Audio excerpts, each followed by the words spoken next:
Okay, but why does Israel need to be a Jewish state? Because it needs to be one for the security of Jewish people. Why? What do you mean, why? Maybe you should read a history book if you don't know why the Jewish people might feel the need for protection.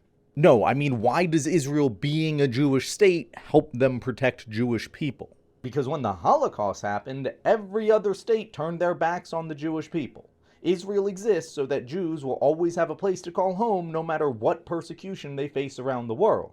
Okay, but Israel can still exist and still accept Jewish refugees without being a Jewish state. But why would they if they weren't a Jewish state?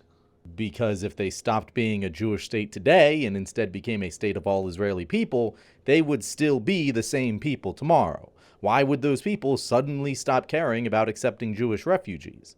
Well, it won't happen overnight, but if Jews become the minority, how are they supposed to trust that the state will still take care of them? But how is Israel being a Jewish state in and of itself preventing Jews from becoming a minority there? Because as a Jewish state, they can prioritize the needs of the Jewish people and make sure they always make up the majority, and therefore will always be protected. Well, again, they could still do that even if they were not a Jewish state, but either way, you do realize that intentionally manipulating population demographics in order to maintain a majority of a single ethnic group is fundamentally undemocratic and discriminatory, and therefore very, very wrong, right? I'm not following. What do you mean? Well, for example, when far-right conservatives argue that we need to maintain a white Christian demographic majority here in America so that they aren't replaced, that is the definition of white nationalist great replacement theory, and everyone on our side of the aisle thinks it is horrifically wrong. But white people have never been persecuted like Jewish people have.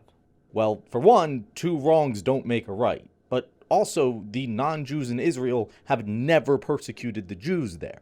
There is no reason to preemptively undermine democracy by manipulating population demographics in order to avoid persecution from a group of people who have never once harmed you. That is just racial profiling, and it is very, very wrong. We should all be able to agree on that. Well, what would you have them do then? I would like to see Israel become a state of the Israeli people, where everyone has an equal right to self-determination. Just like America is the state of the American people, regardless of ethnicity, religion, or even nation of birth. We are the nation with the largest Jewish population in the world, and my Jewish family has always been statistically safer here than they would have been in Israel. I don't think that's just a coincidence.